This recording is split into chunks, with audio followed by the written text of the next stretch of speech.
Good morning, and again, I'd like to welcome you all to this conference in Ann Arbor, and I hope you enjoy your time here.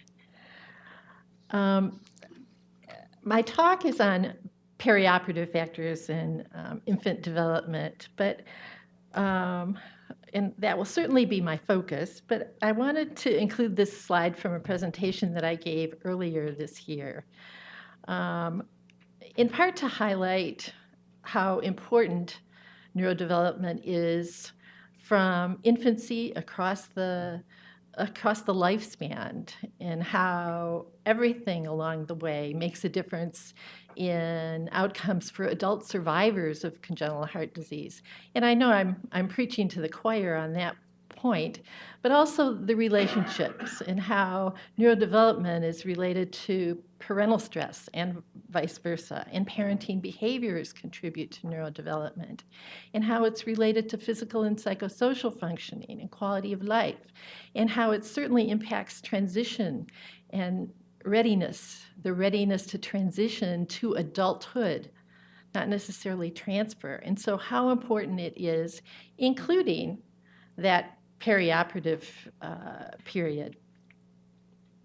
I know most of you are very aware of the American Heart Association scientific statement on neurodevelopmental outcomes in children with congenital heart disease.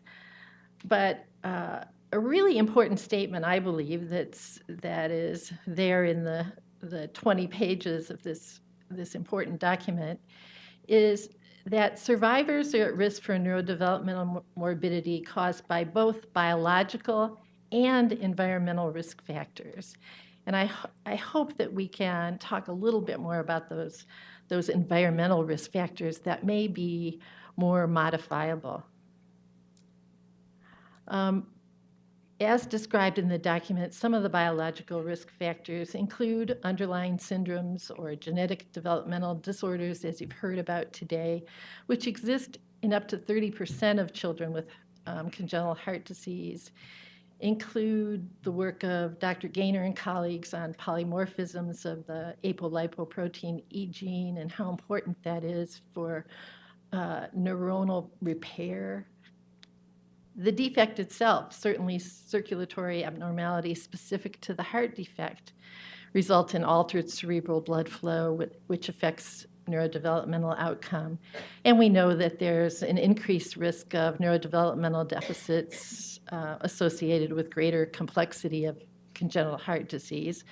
But the focus here on the medical and certainly surgical therapies that are required to treat congenital heart disease. Cardiopulmonary bypass and deep hypothermic circulatory arrest may result in cerebral macroemboli and microemboli to the central nervous system, or a period of global cerebral ischemia, although there are certainly several studies that do not find necessarily a relationship between bypass or circ arrest and neurodevelopmental outcomes, but is a potential risk factor.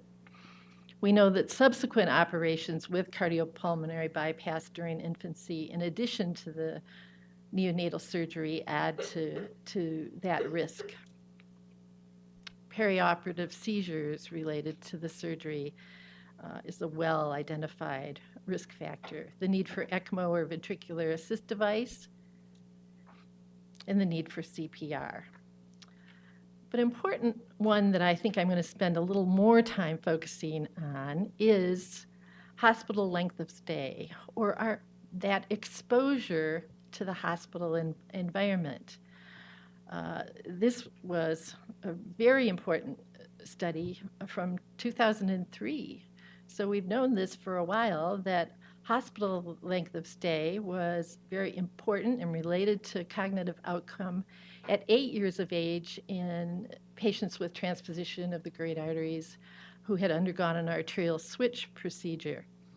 And you can see that there are cognitive scores on the vertical axis, and then the ICU length of stay in quartiles, so that the 4 is the longest ICU length of stay. And you can see the significant decline in full-scale IQ and verbal IQ, and a trend toward a decline in performance IQ and mathematics achievement related to longer time in the ICU. And the same in the next panel, full-scale IQ, verbal IQ, and performance IQ were all significantly related to a longer hospital length of stay. So something to that. And they actually concluded that longer postoperative length of stay is associated with worse later cognitive function, even when adjusted for perioperative events, perfusion times, and socio-demographic variables. Really important. And they suggested that further research is necessary to determine the mechanisms underlying this relationship. And I'm going to postulate on a mechanism a bit. In a later study, Dr. Fuller and Dr. Gaynor and colleagues looked at predictors of impaired neurodevelopmental outcomes at 1 year of age after infant cardiac surgery. And again, they found some of the factors that we've heard described already, but postoperative length of stay was a significant predictor of psychomotor development indices on the Bayley scales. The need for preoperative intubation, longer postoperative length of stay, and use of ECMO or VAD were all associated with worse neurodevelopmental outcomes. Well, we recently published results of a study that we did on infant motor skills after a cardiac operation. And the purpose of this study was to characterize the motor status of hospitalized infants after cardiac operations. And we also were trying to develop and field test the congenital heart assessment of sensory and motor status metric that we refer to as CASMs, because Jenna Romano, one of our cardiac surgeons, who also spends some time taking care of patients in the ICU, was really concerned about the declines in developmental skills that she observed in those babies while they were in the intensive care unit, and what we were doing and what could we do to make it better. But she felt like first we needed to be able to measure it. So we tried to develop a measure at the same time that would help us to study this and learn more. Most of the measurements that had been developed were pretty long and complicated and had complex scoring. This is an example of one, or needed to be administered by trained physical therapists or occupational therapists, and we're really more conducive to an outpatient setting. So she wanted to do something that could be done by a bedside provider. So that surgical support of something so important is something that I want to acknowledge and appreciate. So we had 100 infants who were evaluated within the first 10 months of life following their cardiac surgery procedure. In a third, we were actually able to evaluate them prior to their cardiac surgery. A variety of diagnoses, about a mix of stat category. For those who are not familiar with that, is a categorization of surgical complexity associated with increasing mortality. So 5 is high complexity, 1 is low complexity, and there were about a third that were category 1 and 2, a third that were category 3, and a third that were stat category 4 or 5. And we found that there was a significant relationship between CASM scores and lower CASM scores, or lower motor skills, were significantly associated with being intubated for more than 2 days or being in the ICU for longer than 5 days. So lower CASM scores after adjusting for age, again, were associated with longer duration of mechanical ventilation and ICU length of stay, with similar findings based on the TIMP and the AIMS, which are established metrics that we use to validate our CASMs. So it wasn't just our little measurement that created this result. Of note, and this analysis was certainly prompted by the reviewers of our manuscript, we found no significant associations between motor skills, as measured by the CASMs or other measures, and stat category, single ventricle, or prior cardiac surgery.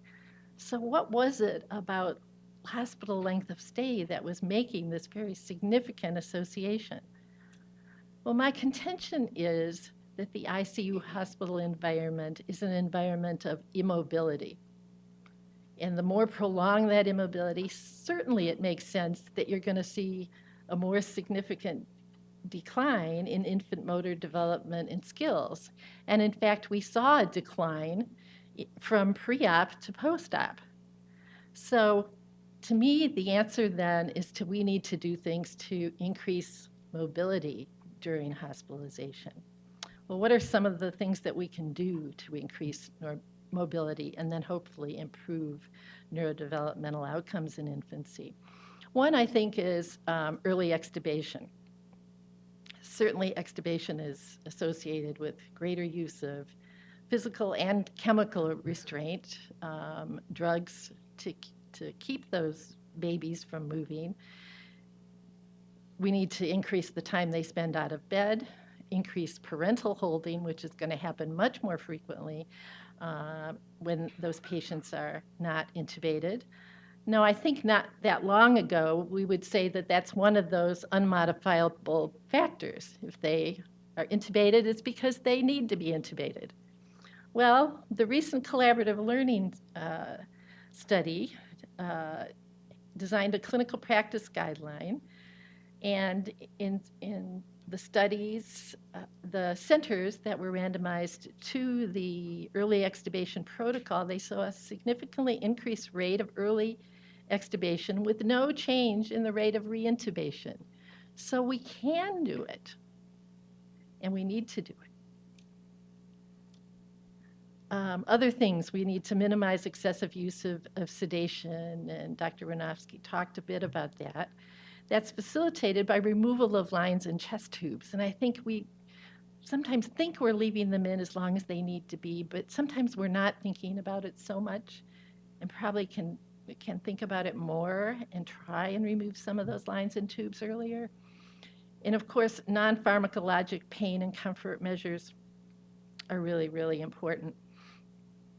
I won't go into that more because I think you're going to be hearing more about it.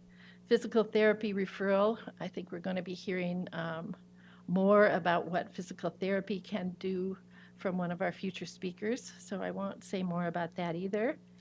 And overall, earlier mobilization and holding, and I think Amy's going to be talking to us about developmental care and even the importance of positioning. How often are our babies, the parents complain they're always frog-legged, or how many go home with torticollis, and what we can do even with positioning to improve motor development. I want to end with giving a couple of case scenarios that really make the point to me. And these are babies that were part of our CHASM study. The first baby was a 4-month-old with trisomy 21, so a genetic anomaly, who had repair of an atrioventricular septal defect. We administered the CHASMs on post-op day 6.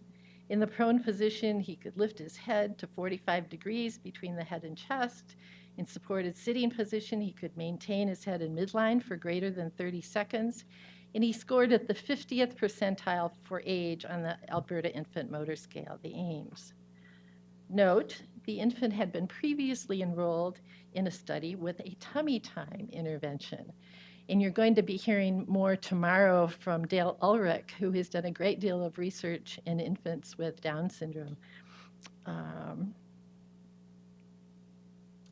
The second patient was a 4.5-month-old with tetralogy of Fallot, so just 2 weeks older, had the CHASMs administered on post-op day 7. In the prone position, he was inconsistently able to turn his head from side to side to clear his nose from the surface. In supported sitting position, he had head bobbing, and he scored at the 10th percentile for age on the AIMS. And we made a referral to physical therapy. Note, his mom reported that she was instructed not to put the baby in the prone position prior to surgery because it would put pressure on his heart. I have no idea who told her that, and most often when I ask that question, they don't want to throw anybody under the bus. um, but look at the contrast in those two babies, all related to something that is very behavioral, very within our control to change and impact. So I believe that we can make a difference in changing neurodevelopmental outcomes, especially related to motor skills in infants with congenital heart disease. Thank you.